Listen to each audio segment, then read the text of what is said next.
High, সবাই কেমন আছেন? আশা করি সবাই অনেক ভালো আছেন। আপনার দোয়ায় আমরা কিন্তু ভালো নেই। তো আমি এখন নোয়াখালীতে আছি। আমি নোয়াখালী থেকে বলতেছি। নোয়াখালীর অবস্থা বেশি ভালো না, সবাই দোয়া করবেন। দেখতে পাচ্ছেন নোয়াখালীতে প্রচুর পরিমাণ পানি। দেখেন, আমি কিন্তু আপনাদেরকে দেখাচ্ছি, সবাই কিন্তু একটু দোয়া করবেন। আর অনেক মানুষ অনেক কষ্টে আছে, যদি আপনারা চান তাহলে মানুষকে একটু সাহায্য সহযোগিতা করতে পারেন।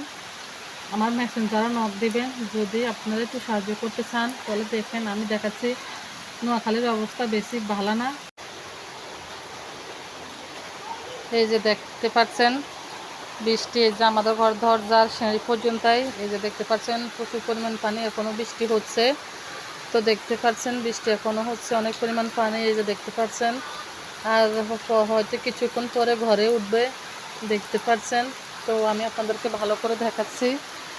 দেখেন, বৃষ্টি বন্যা হয়ে গেছে একেবারে, মানুষে অনেক কষ্ট করতেছে। আপনারা যদি পারেন তাহলে কিছু হেল্প করবেন, সাহায্য করবেন। দেখেন, তো যারা যারা প্রবাসী বাইরে আছেন আমার ভিডিওটা দেখবেন, তারা অবশ্যই আমার মেসেঞ্জারে নক দিবেন যদি আপনাদের মনে দয়া হয় একটু নোয়াখালীর জন্য। তো আমি ভালোভাবে দেখাচ্ছি। দেখতে পাচ্ছেন, এই যে দেখতে পাচ্ছেন আমার শাশুদের ঘর পর্যন্তই উঠে গেছে একেবারে। মানুষ যে ঘর থেকে বাইরে বের সেটাও কিন্তু পারতেছে না। তো এই যে দেখেন কোথায় এখনো বৃষ্টি থেমা হচ্ছে না, জানি না আল্লাহ তাআলা কি করে। তো সবাই একটু দোয়া করবেন, ভালো থাকবেন।